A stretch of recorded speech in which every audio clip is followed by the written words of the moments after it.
असं मच्छर चाबी भाई माँ कसम एकदम ज्यादा खून नहीं आता नहीं आता चाबी भरे का हो गया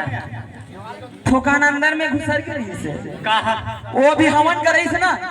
अच्छा अच्छा अच्छा हाँ ओकर प्रभाव अभी अंदर में है अच्छा अच्छा अच्छा लेकिन एक बात समझ नहीं आए संतोष भैया बोला भाई शुरू में आए हैं और शुरू में पहली वंदना करे जाते और तोर मोर वंदना काहे हमार बंधना तो जानते हैं ना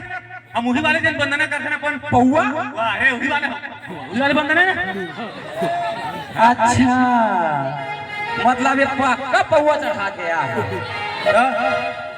चलो ठीक है पहली आए हैं भैया पहली हमार देवी देवता ला वंदना करबो हाथी पौआ दारू मिक्सी बोला डोगरी दाई की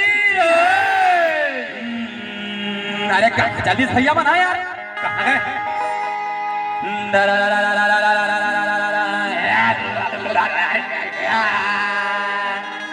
लगते बोल भाई वो बोला ना वही कुछ क्या खूबसूरत ऐसा लगते मोरा हवन तो करा डरे है अरे आना सिंगंदन भाई कैसे करता गा तोरो हमन लग करवा दो ओम जय राम जय एकदम हंस मत ना यार एकदम कुछ नहीं बोल सकूं मां का सबसे कैसे करता अरे आगे का गा ओम जय दारू भट्टी